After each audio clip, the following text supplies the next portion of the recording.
to see that कि laws of nature has symmetry. Laws of nature has some symmetry.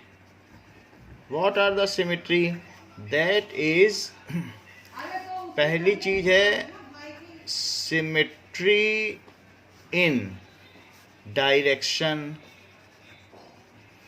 So irrespective of any direction, आप चाहे north में किसी experiment को करो, साउथ में करो, अपवर्ड करो, डाउन, कुछ भी करो, तो कहीं पर भी चले जाओ किसी भी डायरेक्शन में, so laws of nature does not change if direction is change. So laws of nature does not change if direction is change. अगर डायरेक्शन चेंज की जाती है तो लॉ चेंज नहीं होता. So laws of nature are independent of direction. Laws of nature are independent of direction. Second is symmetry of place. अगर आप law of gravitation को मून पर भी करने चाहो, या जुपिटर पर करो, या अर्थ पर करो, तो वही न्यूटन का लॉ लगेगा और उसी बेसिस पर स्पेसशिप भेजे जाते हैं. क्योंकि जो कैलकुलेशन अर्थ पर किए जाते हैं, we are well known that those laws are also applicable to Mars. तभी हम अपने स्पेसशिप को भेज पाते हैं, वहाँ अपना रोवर उतार पाते हैं. तो कैसे किया जा सकता है? It is all due to laws does not change with change in place. So if place is changed, then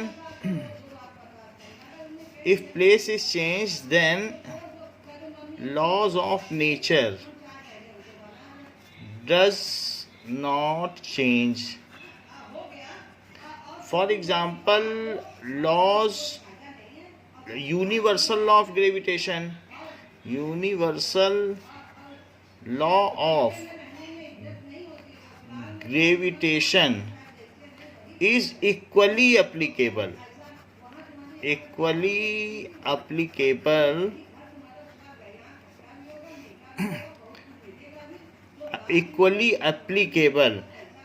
on earth as well as on moon. ठीक है. और तीसरी चीज क्या है? डायरेक्शन के बदलने से नहीं बदलता, प्लेस के बदलने से नहीं बदलता, और किसके बदलने से नहीं बदलता? बताइए. Symmetry of time. So with change in time, laws of nature are eternal. ये शाश्वत हैं. ठीक है. These are not ephemeral. ये क्षण भंगुर नहीं है कि ऐसे ही थोड़े दिन में बदलते चले जाएं. So laws of nature are eternal.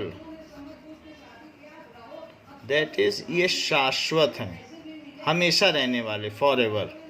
And it does not degrade और वेरी. ये वेरी नहीं करते हैं. Does not vary with change in. अगर समय बदल दिया जाए तो बदलते नहीं हैं.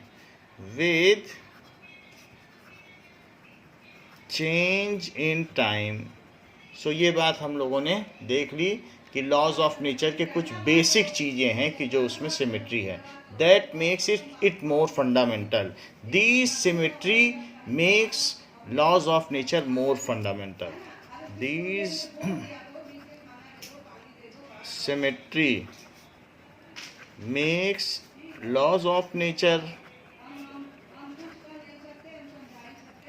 more fundamental.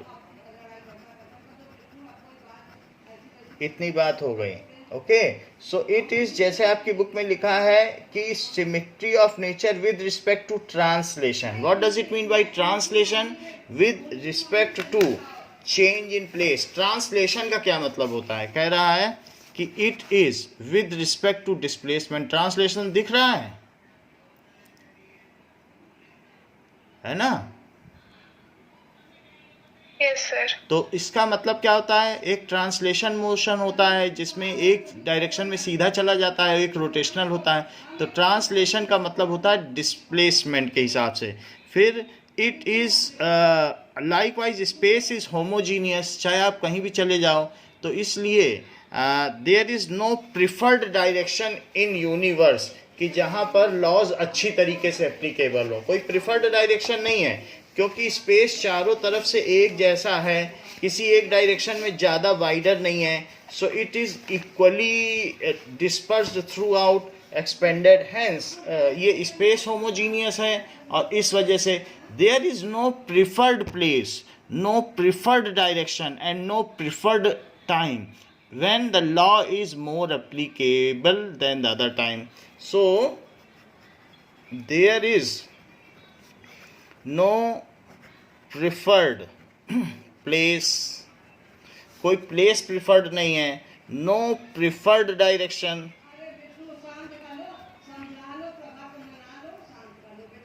and no preferred time where law of nature is more applicable.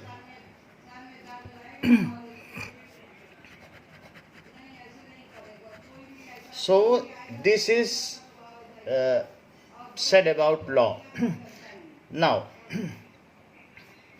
though it is also said that laws of nature are like the phenomena may differ from place to place because of differing condition. phenomena में differ, कि कहीं पर अच्छा rainbow बन रहा है, कहीं उतना अच्छा नहीं बन रहा है, because conditions are differing, so that may differ, but the laws are governing laws are same.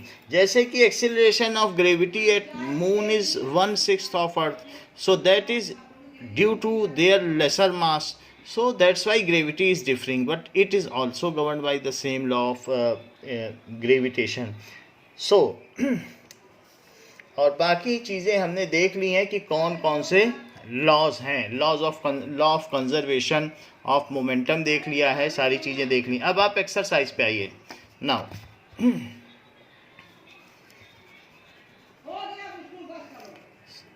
Exercises now. First 1.1 देखिए। फर्स्ट क्वेश्चन कहता है कि some of the most profound statements on the nature of science have came from Albert Einstein and now एक minute.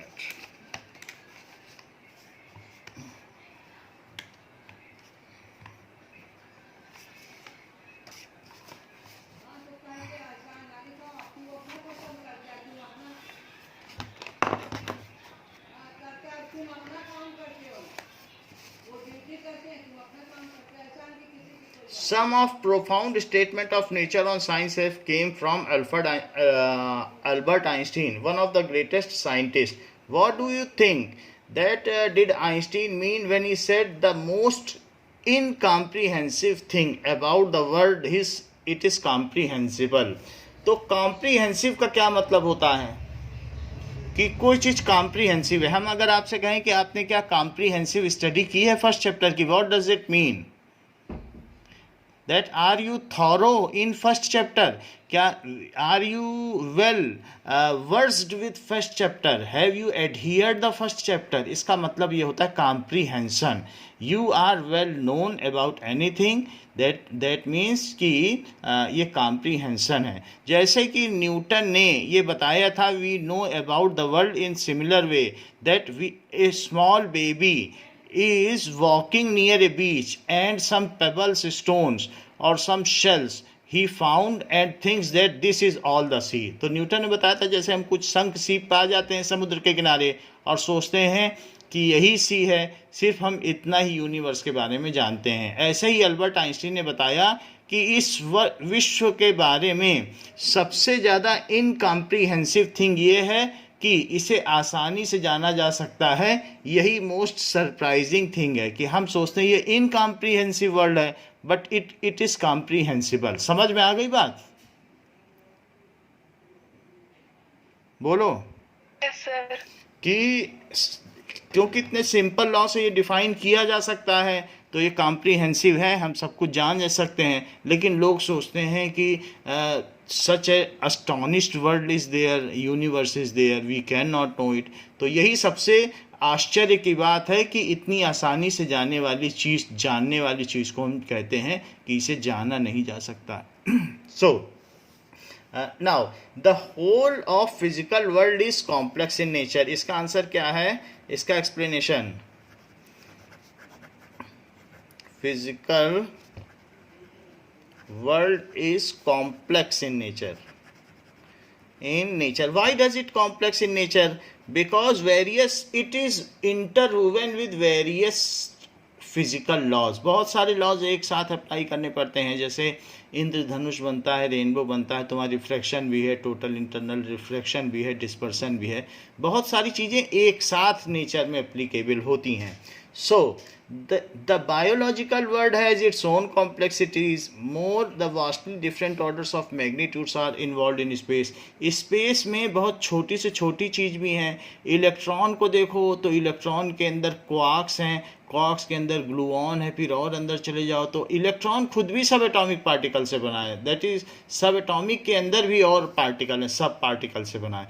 So that we will see later on कि ये क्या होता है। हाउ एवर कि such things are there.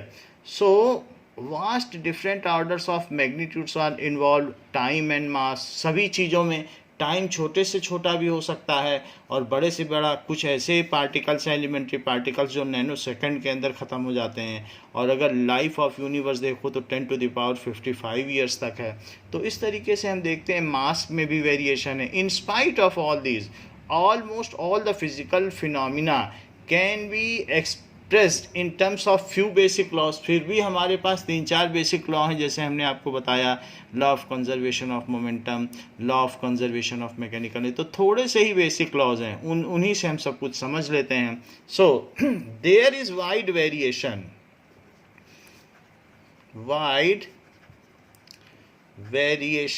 In terms of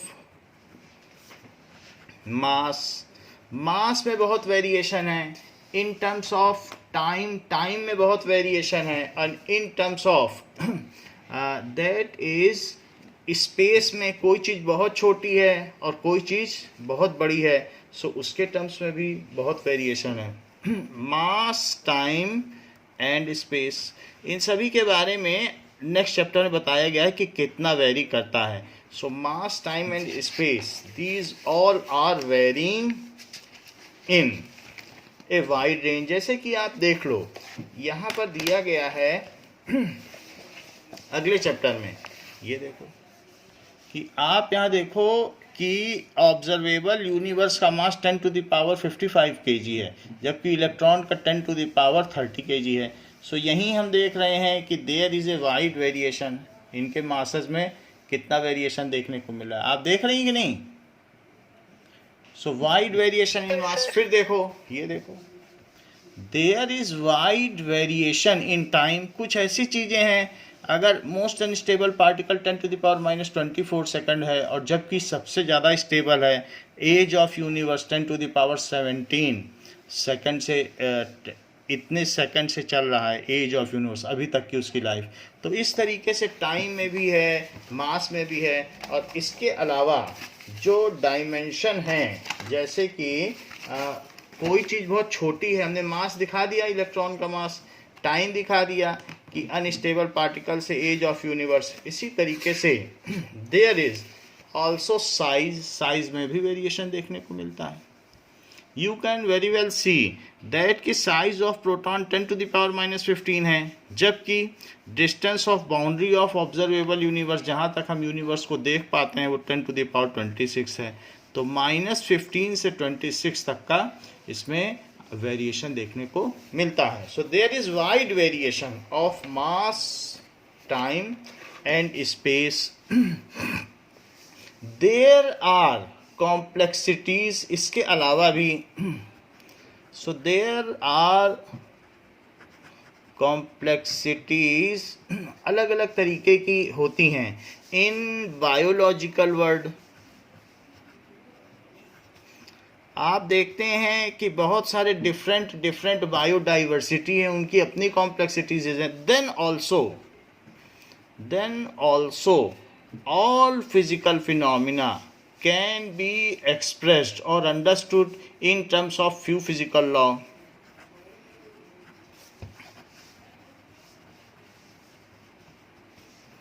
Can be comprehended. Comprehended का क्या मतलब होता है? Understood. In terms of few physical laws. So this statement of Einstein is very correct. So the statement of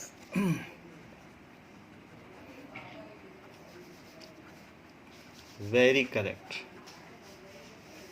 second question क्या पूछा गया है? Second question कहा गया है कि every great physical theory starts with heresy and ends with dogma. तो give some example कि ऐसे की शुरुआत ऐसे होती है और आगे बताया गया है from the history of science of the validity of this incisive remark. Now a common observation, so let us see, यहाँ पर दो चीज़ें दी गई हैं कि one is hearsay and other is dogma.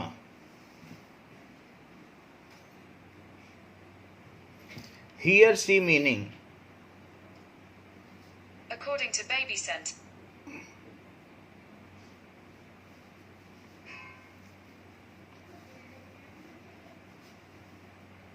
So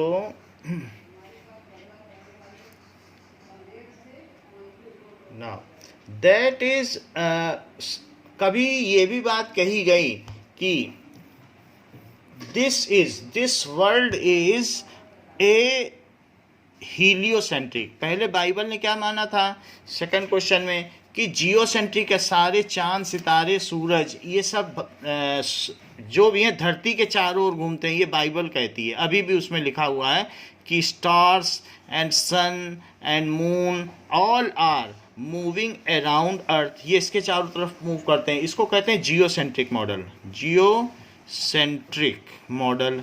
लेकिन इस बाइबल के धारणा को, so this concept of Bible is defined by Aristotle।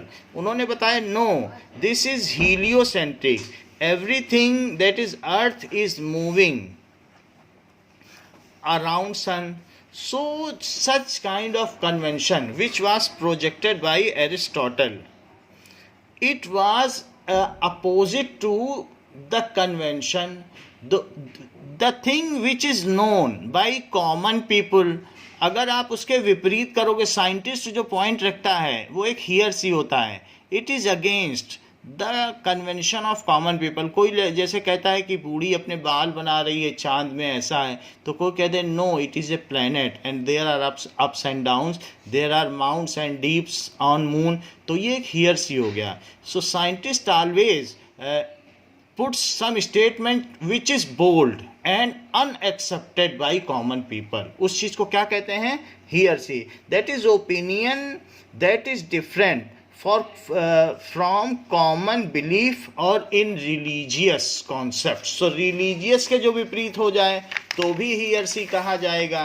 so यह जो कॉमन धारणा के विपरीत हो, तो पहले समझो hearsay होता क्या है।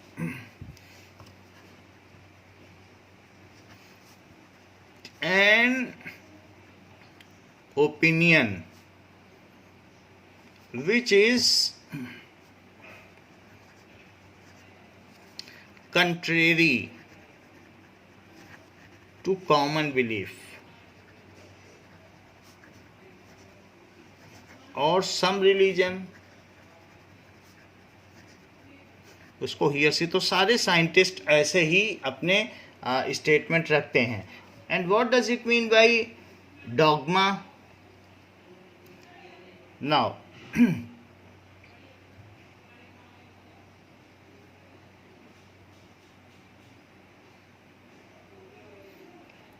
dogma means people start accepting without questioning it. तो हियर सी होता है, लेकिन बाद में लोग उसे स्वीकार कर लेते हैं। बाद में एरिस्टो का जो हीलियोसेंट्रिक मॉडल है that has been accepted. So this is helion. किसको कहते हैं? सन को कहते हैं। सो हीलियन, ग्रीक में इनकी पूजा की जाती है हीलियंस के नाम से।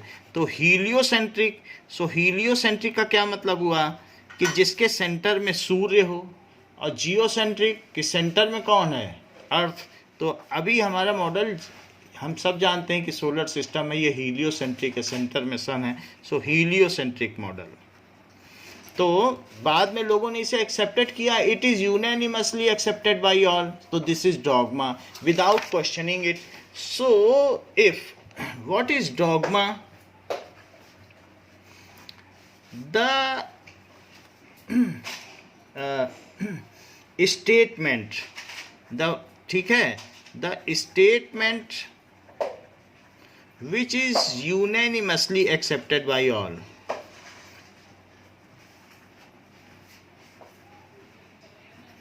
यूनानिमसली का मतलब सर्वसम्मति से, सब लोग एक साथ, सर्वसम्मति, accepted by all without questioning it. उसको कोई क्वेश्चन नहीं करता है। सारे साइंटिफिक लॉ ज़्यादातर तो ऐसे ही होते हैं, without questioning it. Now one more word is said, that is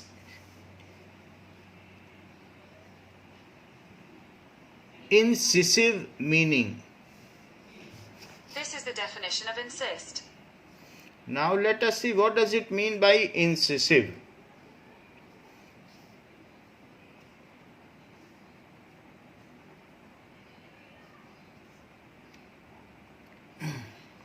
That is showing clear thought and good understanding of what is important and ability to express it. So that is, it is not something which is under imagination and projected by scientists who are projecting statement. It is under systematics. It is properly experimented. On that basis they are making such a statement. So it is incisive remark का क्या मतलब है? That is scientists have ability to give clear cut idea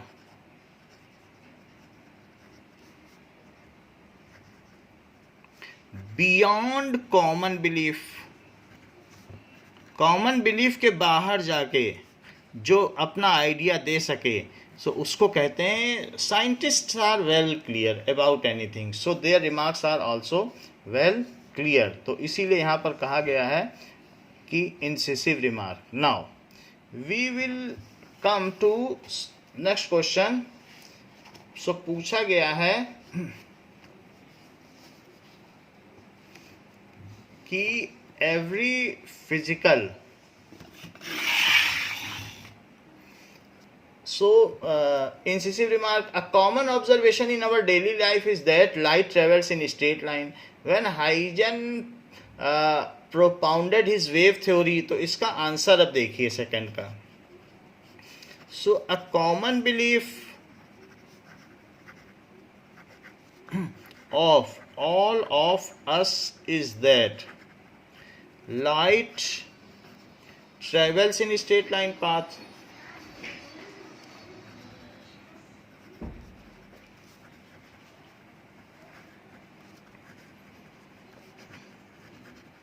When Huygens ने wave theory put की थी, सो ये चीज़ हम पढ़ने वाले हैं 12th में, इनका पूरा कॉन्सेप्ट है। सो हाइजन पुट या projected his wave theory, then it is defied by all. So it is defied, बहुत सारे लोगों ने इसे मना कर दिया. डिफाइड का मतलब rejected by most of the scientist.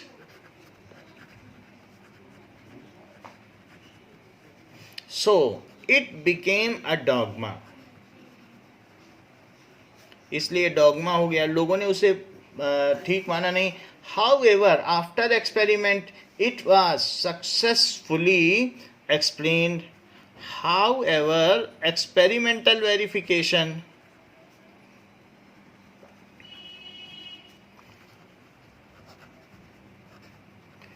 done later on, बाद में जो किए गए experimental verification proved it correct. So इसलिए यहाँ पर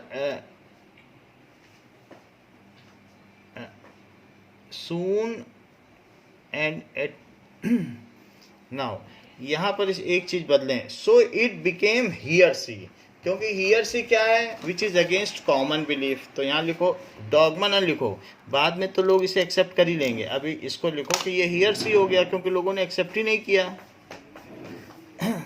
So it ended with dogma, तो ये बाद में डॉगमा बन गया. And it was established that light has dual nature, and it is now well established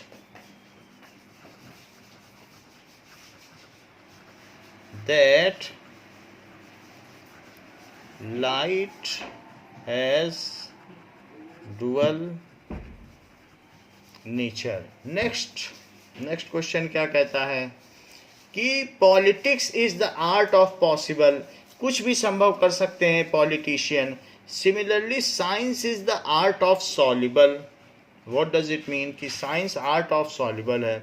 explain this beautiful aphorism. एक ये कथन है, कथन को कहते हैं aphorism, of nature and practice of science. That is soluble का मतलब क्या है कि इट इज यूनिफाइड. यूनिफिकेशन आप जानते हो कि जैसे हमने देखा celestial bodies, terrestrial bodies, light, electromagnetism, gravitation, सबको यूनिफाई कर दिया था मैक्सवेल ने. यही तो सॉल्युबिलिटी है.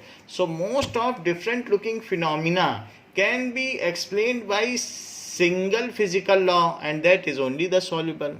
तो science is systematic study of observation. A scientist patiently analyze observation and comes out with certain laws.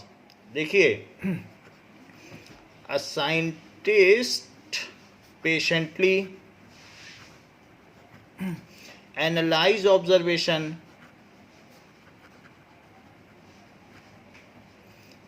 and comes out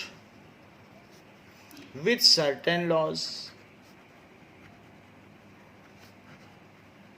तो कुछ लॉज को वो डिड्यूस करता है कि ये डिड्यूस का मतलब है कि ये नहीं सही, ये नहीं सही, अंत में उसे पता चल जाता है कि क्या सही है. So it comes out with certain laws. Now Tycho Brahe worked for 20 years to make observation on planetary motion. और फिर बाद में केपलर, उनके जो शिष्य थे केपलर ने अपने 3 केपलर्स लॉ बनाए. So science is art of soluble just as politics is art of possible.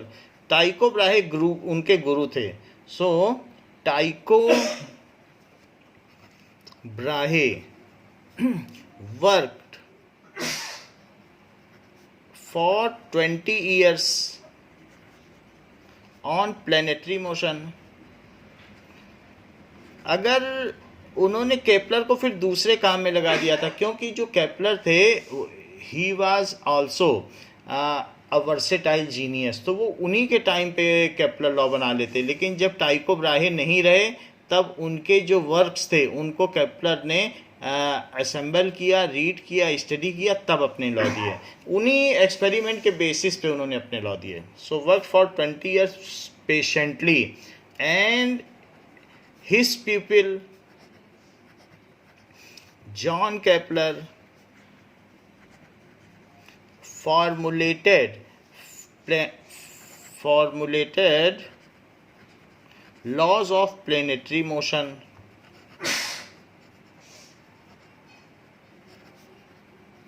तो hence it is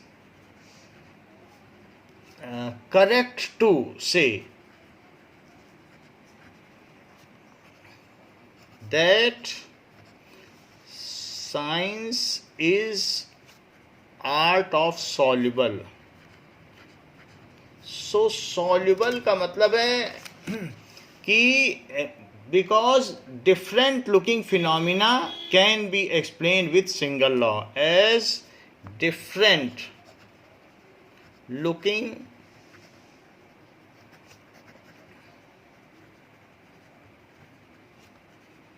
can be explained with single law, तो इसलिए इसे कहा जा सकता है. हाउएवर पॉलिटिक्स, तो पॉलिटिशियंस क्या करते हैं? What looks impossible they make it possible is art of possible. तो वो संभव करके दिखा देते हैं. Now though India now has a large base in science and technology which is fast expanding, it is still a long way from realizing its potential of becoming a world leader in science. Name some important factors which in your view are hindering the advancement of science. हमारे पास large capacity है but हम world leader नहीं बन पा रहे हैं science में, तो ऐसे क्या क्या हिंड्रेंस हैं so that is making us to become the world leader in science? That is a lack of infrastructure and funds for quality research. हम लोग फंड नहीं देते उनको. lack of infrastructure and for quality research and release of fund, उनको ज़्यादा पैसा नहीं दिया जाता है. दूसरी चीज़ क्या हो सकती है? Scientist education is neither properly oriented not directed. It needs specific direction depend on our requirement. So we should train our scientists in such a manner that they can be accommodated for scientific work. Student अपनी शिक्षा पूरी करता है, उसको जो field में जहाँ नौकरी मिल जाती तो चला जाता है. जीनियस भी होगा तो वो कमाने खाने में लग जाएगा और हो सकता है उसमें एबिलिटी हो, न्यू थॉट्स हो. So we are not making और सेग्रीगेटिंग आवर इंटेलेक्ट्स, ये जो अच्छे स्टूडेंट्स हैं on the basis of our interest कि हमें क्या चाहिए. So the science education is neither properly oriented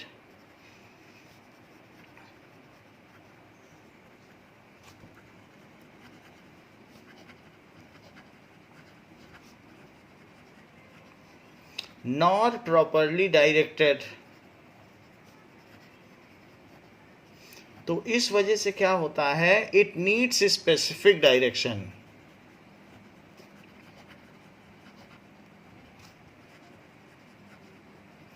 to produce scientists, researchers,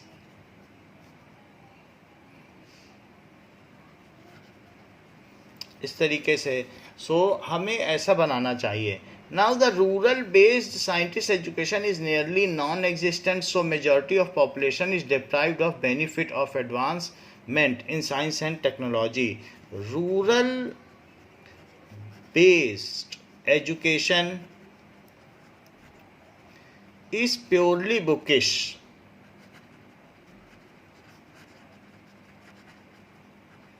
and not based on experimental basis. So most of our population is deprived of scientific advancement. So most of our population is deprived of scientific advancement, तो उनकी उसकी knowledge ही नहीं है, तो ऐसे case में वो ठीक से आगे नहीं बढ़ पाते हैं। तो उनमें अगर संभावना है भी, इंटेलिजेंसी तो वहाँ भी होगी, but it we can not harness them, उसको फिर हम हार्नेस नहीं कर पाते हैं। Next is that is poor pay scale and facility to scientist aid in comparison of administrators. So poor pay scale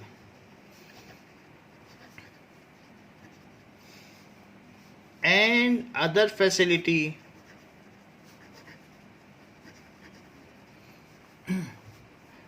to scientists in as compared to administrator। Administrators हैं या politician हैं, उनको तो अच्छा पैसा मिलता है, लेकिन जो हमारे साइंटिस्ट हैं उनके लिए कुछ ऐसी फैसिलिटी या उनका स्केल नहीं। दैट्स वाई ब्रेन ड्रेन होती है, इट कॉजेज ब्रेन ड्रेन। सारे अच्छे अच्छे लोग जो ऊपर की क्रीम लॉट है, वो कोई अमेरिका चला गया, कोई स्वीडन चला गया, तो उसको कहते हैं ब्रेन ड्रेन। ब्रेन ड्रेन हो जाती है। Indian society is full of suspicions and is highly traditional, so they are slow in adopting new scientific trends. So we are full of suspicion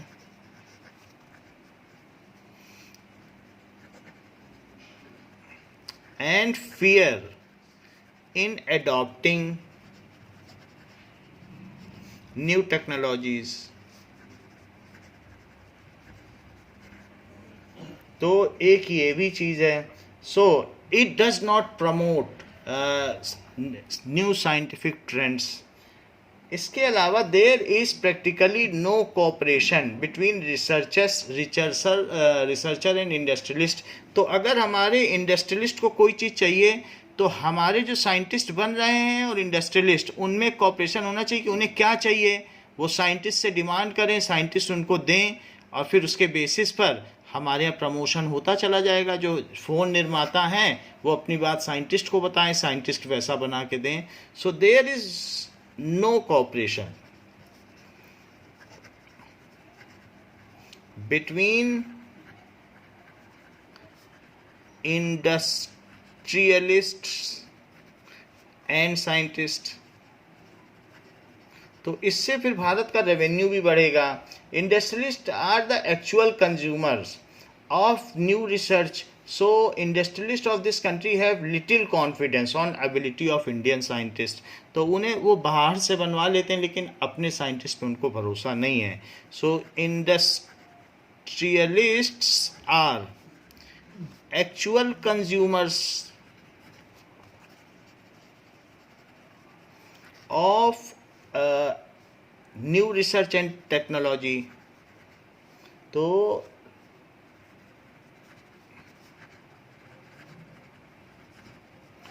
but they do not believe on Indian scientist.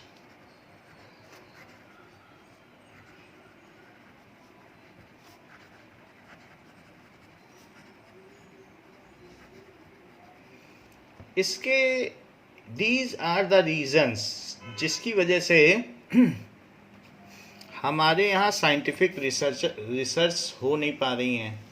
Next question पूछा गया है, no physicist has ever seen an electron yet all physicist believe in the existence of electron. An intelligent but suspicious man advances this analogy to argue that ghost exist even though no one has scene.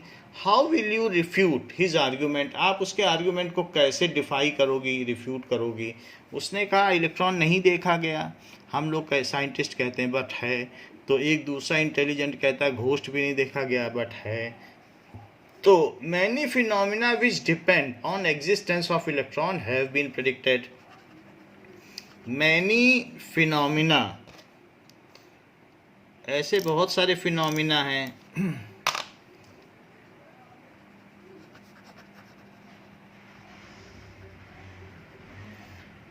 which depend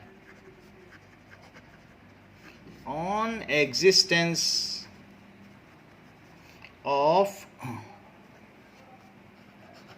electron have been predicted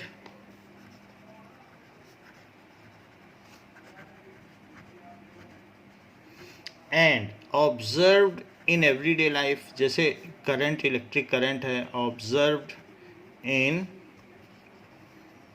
everyday life.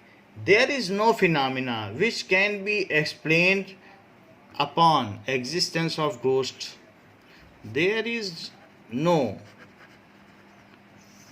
phenomena which can be explained on basis of existence of ghost. तो यही reason है, इसलिए so their comparison of two situation does not make any sense.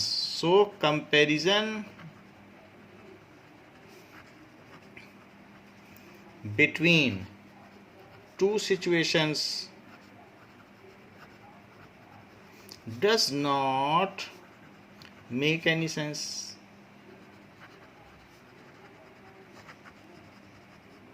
इसलिए इन दोनों में कोई comparison नहीं हो सकता है कि घोस्ट भी हो सकता है जैसे इलेक्ट्रॉन है.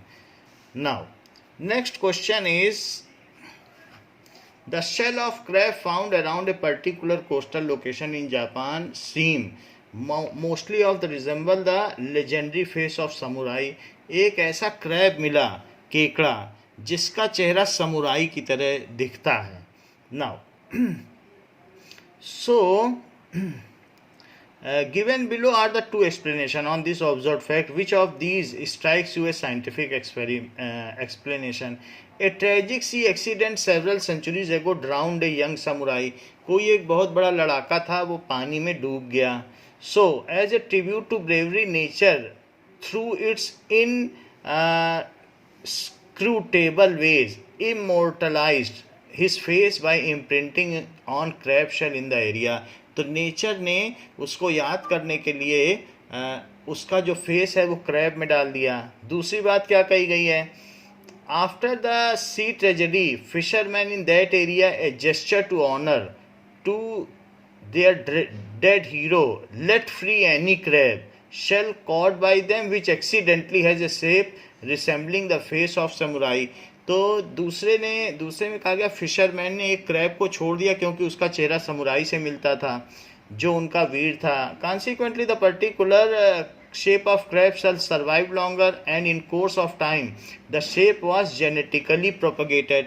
तो उसको जेनेटिक ड्रिफ्ट मिल गई, आगे फिर उसकी जो जनरेशन हुई वो सब समुराई जैसी होने लगी. This is an example of evolution bye artificial selection. तो इन दोनों में कौन सा ये है साइंटिफिक? सो आपको कौन सा लगता है? Second. So B strikes a scientific explanation. B is scientific explanation. 1.7. Now next question कहा गया है कि the industrial revolution in England and western Europe more than 2 centuries ago was triggered by some key scientific and technological advances. What are these advances? तो 2 centuries ago 200 साल पहले की अगर हम बात करें जो कि 1900 है, तो वहाँ स्पिनिंग जेनी बना था, इसके अलावा स्टीम इंजन बना था, फिर ट्रेन बनी थी. तो उसकी वजह से उनको साइंटिफिक एंड टेक्नोलॉजिकल एडवांसेस मिले और रिवोल्यूशन हुआ. तो वो कौन कौन से 2 चीज़ें थीं? So the key advances during the period include the application of heat and thermodynamics. So during वो 20th सेंचुरी मानी जाएगी जो 1901 से शुरू होती है. 20th century steam engine was discovered,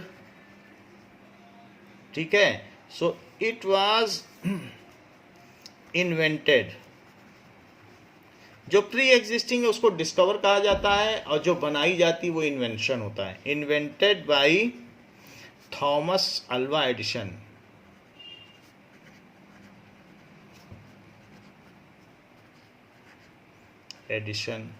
so Thomas Alva Edison ने उस चीज को बनाया which was based on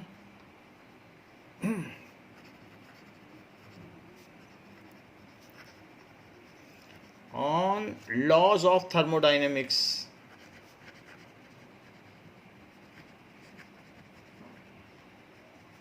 Also spinning jenny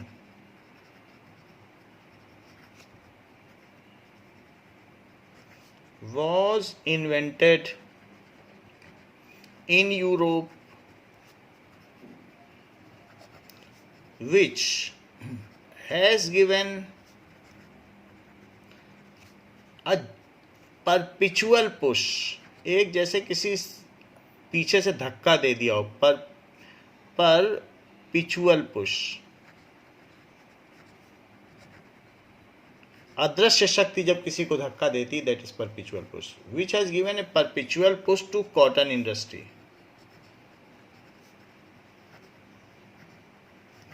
So cotton industry, तो इसकी वजह से now the making of train and ये इन दोनों की वजह से so the invention of train which was based on steam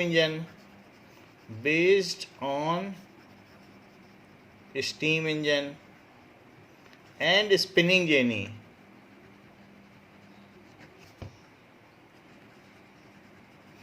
promoted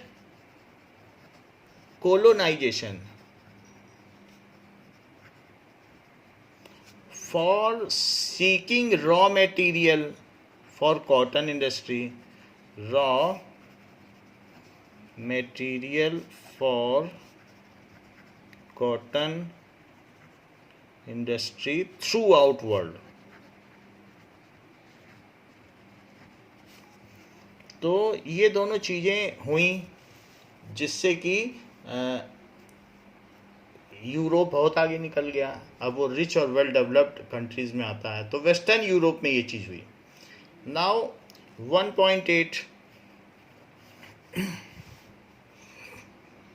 कहा जा रहा है, it is often said that the world is witnessing now a second industrial revolution, so which will transform the society as radically as did the first. So radically का मतलब है a drastic change. Radical means a drastic change. So list some key contemporary area of science and technology which are responsible for this revolution. So witnessing a second industrial revolution आ रहा है अभी. जैसे आपने देखा कि चीज़ें बहुत छोटे छोटे गीजा, टेरा और इससे ऊपर भी जा रही हैं. जो छोटे छोटे चिप्स में इतनी सारी नॉलेज हम इकट्ठा कर लेते हैं. पहले कंप्यूटर कितने बड़े बड़े थे, अब कितने छोटे माइक्रो कंप्यूटर्स आ गए हैं, माइक्रो चिप्स आ गए हैं. सो समसामयिक, कंटेम्प्ररी का मतलब है कि contemporary area of science and technology which is responsible for a new boost in society. जो हमारे सोसाइटी को नया बूस्ट देने जा रही हैं वो कौन कौन सी हैं. So contemporary area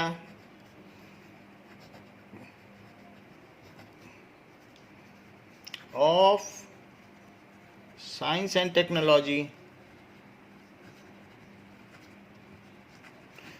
which may boost a revolution, ठीक है. So which may boost and transform society in a radical manner. Radically का मतलब completely, drastically. और ऐसी कौन कौन सी चीज़ें हैं पहली चीज है कि designing of super fast computer.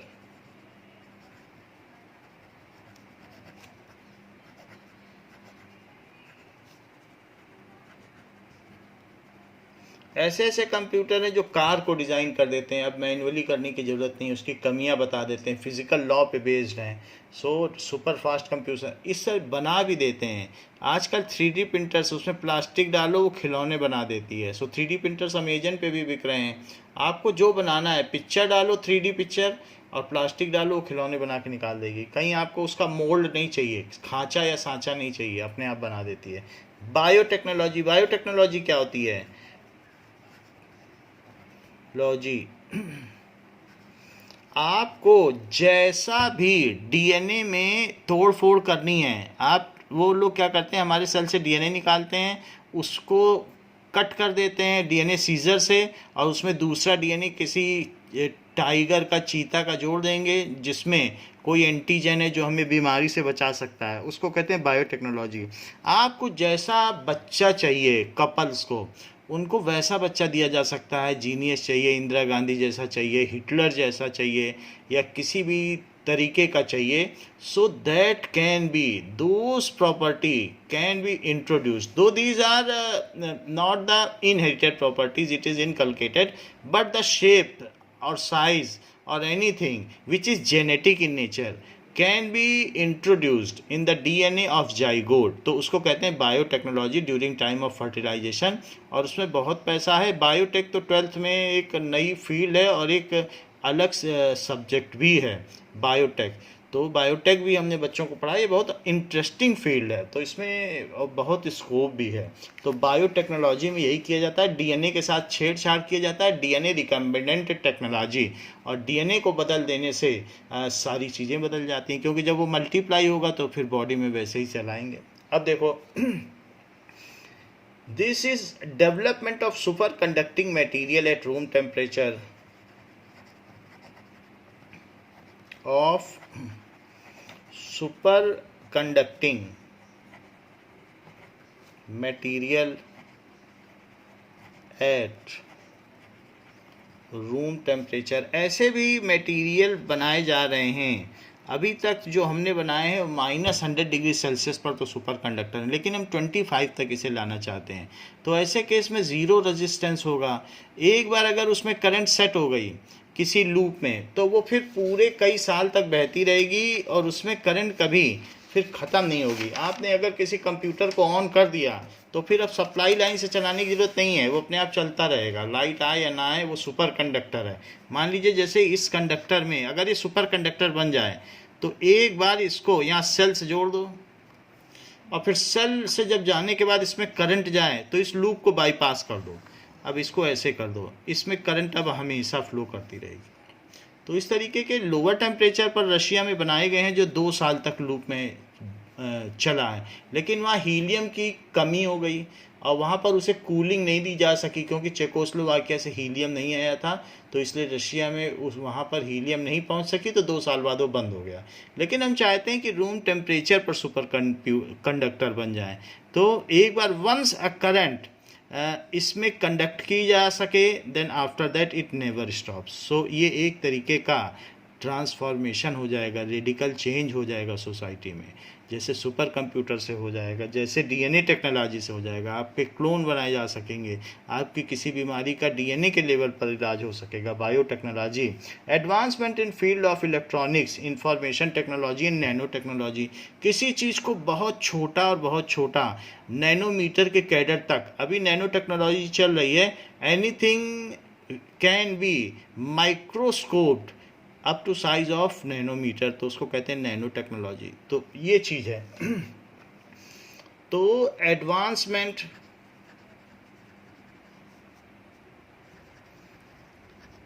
In field of electronic.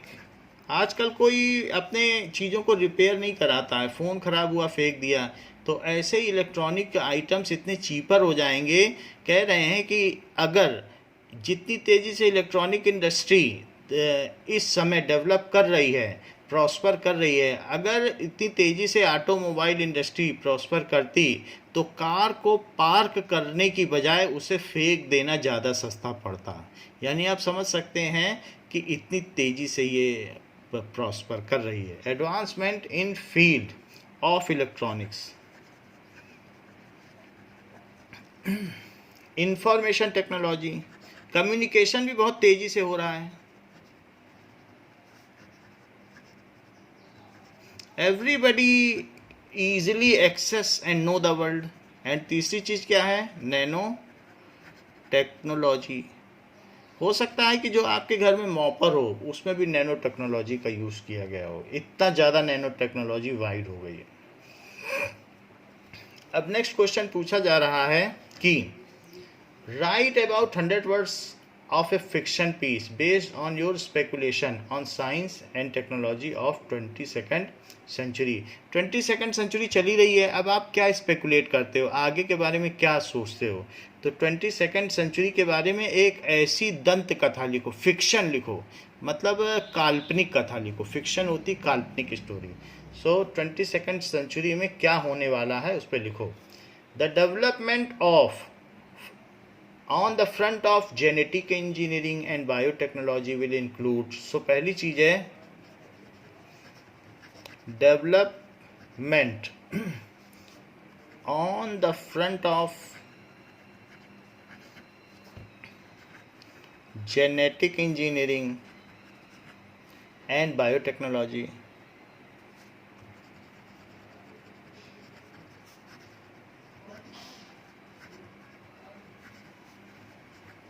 Will include. क्या क्या चीज़ें इसमें आएंगी? ठीक है, production of man, animals and plants with specific character. अभी हमने आपको बताया कि नहीं कि जो करेक्टर चाहिए वही ले आओ। So production of man, animal, अभी भी आने लगे हैं ऐसे बहुत सारे फ्रूट्स हैं जो सीडलेस हैं, एंड प्लांट्स, वो सब बायोटेक से हुआ है। Plants with specific character,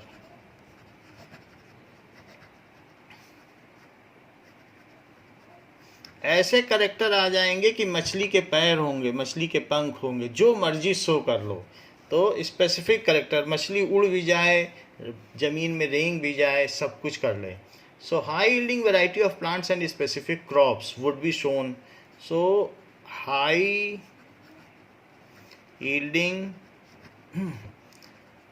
variety, अगर ग्रेन्स चाहिए तो ग्रेन्स मिल जाएंगे, उसमें पास्चर चाहिए, चारा चाहिए तो चारा मिल जाएगा, of plants and specific crop, जो क्रॉप चाहिए वही होगी।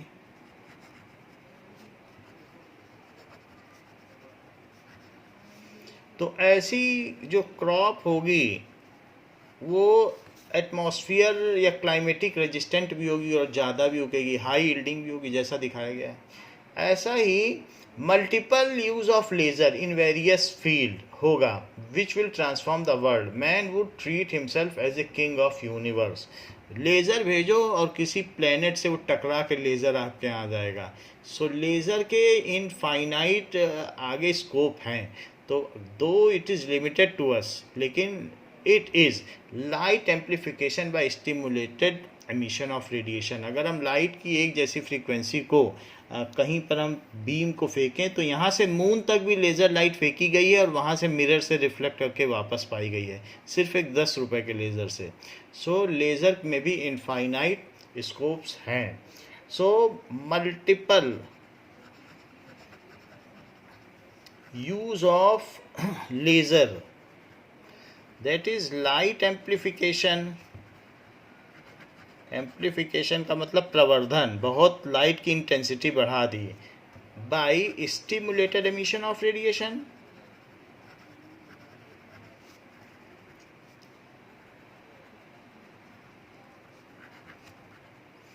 रेडिएशन सारे एक जैसे वेवलेंथ को एक साथ स्टिमुलेट कर दिया, इकट्ठा कर दिया, और फिर उसको हमने एम्पलीफाई कर दिया, इंटेंसिटी बढ़ा दी। सो इन वेरियस फील्ड ऐसा भी होने लगेगा। So that it is man would treat the universe in his और इन हर फिस्ट। तो हमारी मुट्ठी में ब्रह्मांड होगा। Next is man may travel in space with unthinkable speed and transportation would be totally revolutionized. अभी हम अर्थ पे चलते हैं, फिर हम स्पेस में चलने लगेंगे. So man, ऐसा 22nd सेंचुरी में होगा, will travel in space with unthinkable speed.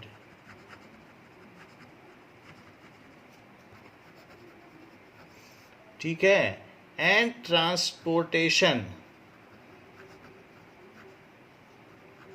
Will be revolutionised.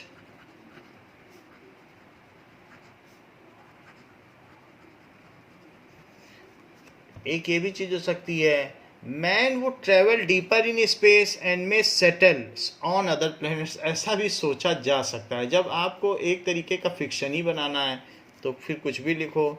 So man में settle on other planets, ये भी हो सकता है. ठीक है. And be friend strange creatures, दूसरों का दोस्त बन सकता है. So be friend strange creation, हम एलियन से दोस्ती करेंगे, ऐसा भी किया जा सकता है. From other worlds and wage a war with them, और उनके साथ हो सकता है हमारी लड़ाई भी हो जाए कि वेज ए वार, हम आ गए हैं अब अपना प्लेनेट खाली करो, विद देम. आपको मालूम है कि नासा ने 1960 में अपना जो स्पेस क्राफ्ट भेजा था मून पर, तो वहाँ पे एलियन ने उनको भगा दिया था. इसीलिए 60 साल से नासा ने अपना कोई भी स्पेस क्राफ्ट भेजा नहीं है. ये बात इस साल डिस्क्लोज हुई है कि why since 60 years NASA has not send any space craft on moon. तो ऐसा भी होता है. नाउ 22nd सेंचुरी में surprise may be a field of communication. Two persons sitting on the globe or on moon would talk on phone face to face.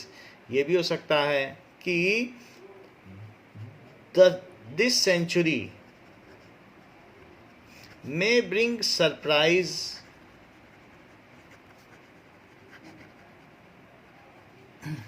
in field of communication.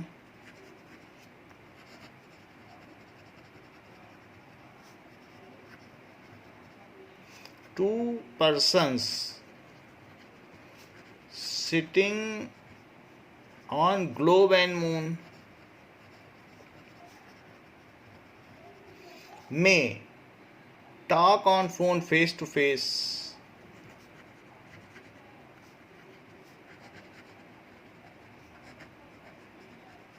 वैसे भी ये सब सैटेलाइट कम्युनिकेशन है तो इसे extend किया जा सकेगा. मैन में partially conquer disease and slow down ageing, ऐसा हो सकता है. मैन में हमें कोई डिसीज ना हो, पार्शली कांकर डिसीज, और हमारी एजिंग स्लो, हम हो सकता है 200 साल तक जिंदा रहें. Disease and slow down ageing.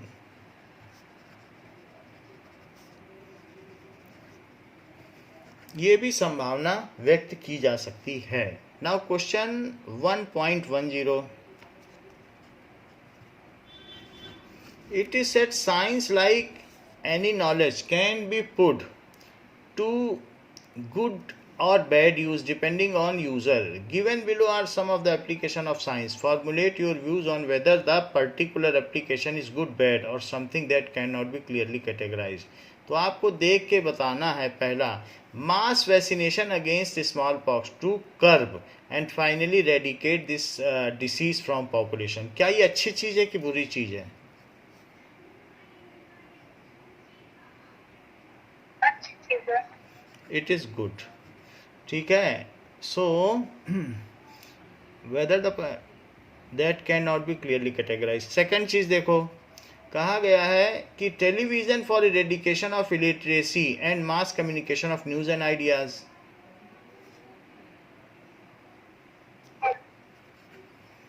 Good. आज आपकी आवाज कट के आ रही है. तीसरा, That is prenatal sex determination. Bad. Bad. क्योंकि इससे क्या होगा कि that is female feticide होगा, that's why it promotes female feticide and the male female ratio in society will be unbalanced, that's why it is not good. Okay, the computers for increase in work efficiency. Good. हाँ, that is good. हमारी work efficiency बढ़ जाएगी क्योंकि population बढ़ रही है तो work efficiency बढ़ानी पड़ेगी. Putting artificial satellite into orbit around अर्थ.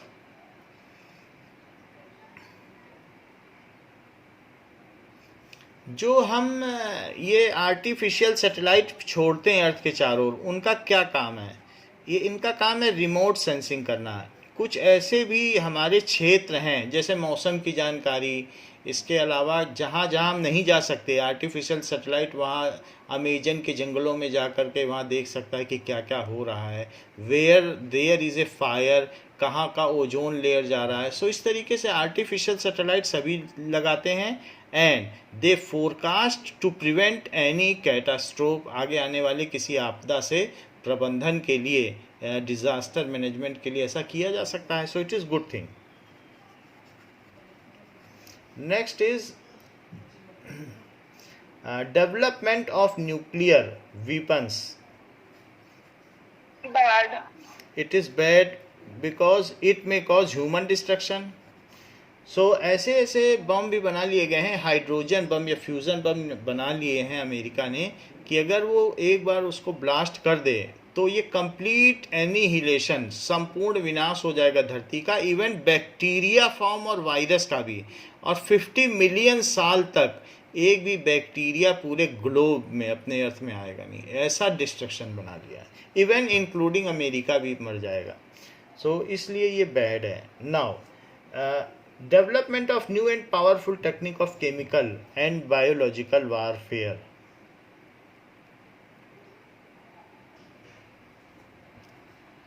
कि जहरीली गैस छोड़ दी, ऐसा है. बायोलॉजिकल वारफेयर का मतलब समझती हो? केमिकल्स किसी जगह छिड़क दिया तो वहाँ के लोग अपंग हो गए, उनको कैंसर हो गया, स्किन कैंसर हो गया, उसको कहते हैं बायोलॉजिकल वार. कोरोना छोड़ दिया, ये बायोलॉजिकल वारफेयर है. तो क्या ये अच्छा मानती हो? No, sir. तो अभी ये डायरेक्ट वारफेयर ना हो के आजकल सब बायोलॉजिकल वारफेयर हो रहा है. खैर इस पर प्रतिबंध लगाया जा चुका है. अगर वर्ल्ड हेल्थ ऑर्गेनाइजेशन इसको पकड़ लिया है, पकड़ लेगा चाइना को कि उसने ऐसा किया है, तो वो बैन कर दिया जाएगा, उस पर पनिशमेंट लगेंगे, उसको हर्जाना देना पड़ेगा और ठीक है रेन्यूमरेशन देना पड़ेगा. बट वर्ल्ड हेल्थ ऑर्गेनाइजेशन में उसी के मेंबर्स हैं, इसलिए उसने उसको बरी कर दिया है. Now purification of water for drinking. Good. Good, because it is for human welfare and for improving human and fighting from disease, help them. So plastic surgery. Something that cannot be clearly categorized. अच्छा कह रही हो. GHI. That is can not be clearly categorised, क्योंकि इससे कई बार नुकसान भी हो सकता है. It help to remove certain type of deformation, but plastic surgery for cosmetic purpose it is not good. Okay, next is cloning. Cloning को क्या मानती हो?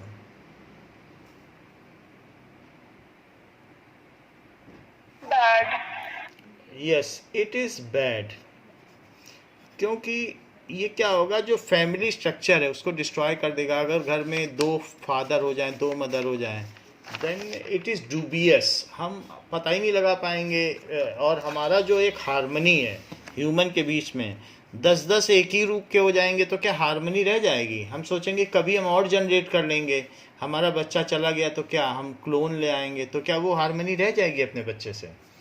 सो 1.12 India has a had a long and unbroken tradition of great scholarship in mathematics, astronomy, that is linguistics, logic and ethics.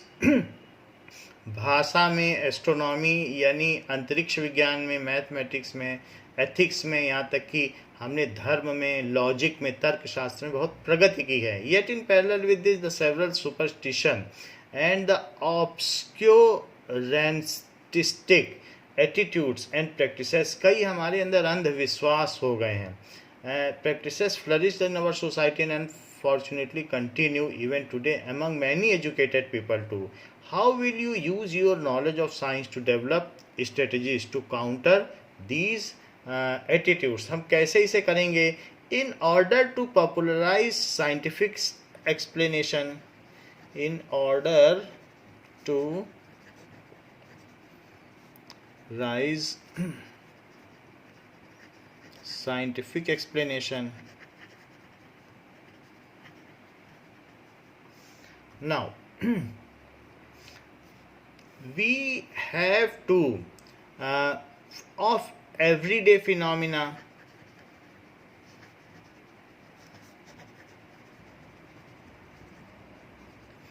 mass media like radio, television and newspaper should be used. इस सारी scientific knowledge आनी चाहिए उसमें. Mass media like radio, तब लोग जागृत होंगे. Radio, TV and newspaper should be used.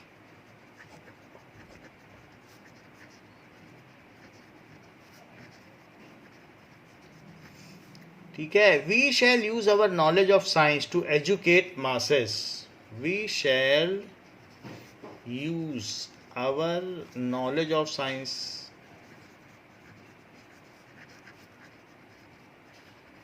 To educate masses. इससे लोग एजुकेट हों. And shall try to tell them, and shall try to tell them real cause of an event. Real cause of,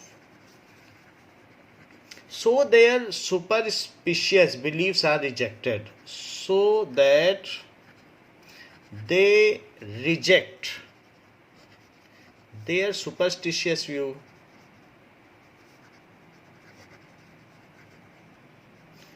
तो